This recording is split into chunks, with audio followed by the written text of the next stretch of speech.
तो गाइस, क्या आप एक वायरलेस कीबोर्ड और माउस की तलाश में हो?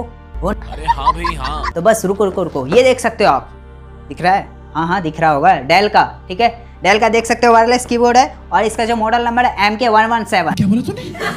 नोट कर लो जल्दी से। और ये देखो कुछ इस तरह का दिखता है, ये माउस काफ़ी अच्छा चल रहा है। और ये इसका रिसीवर, और ये इसको साइड करते हैं, ये क्या है? कीबोर्ड। ये जैसे पता ही नहीं था हमें। और काफ़ी अच्छा चलता है, काफ़ी प्रीमियम लुक है। आप चाहो तो खरीद सकते हैं, बिल्कुल खरीद सकते हो। और इसका प्राइस जो है मैं जल्दी बता देता हूँ आपको, 1300, ठीक है। नोट कर लो जल्दी, ठीक है, और जाके खरीद लो। बाकी बात अगर खरीदना है, नीचे लिंक भी आ रहा होगा डिस्क्रिप्शन में, जाके खरीद सकते हो।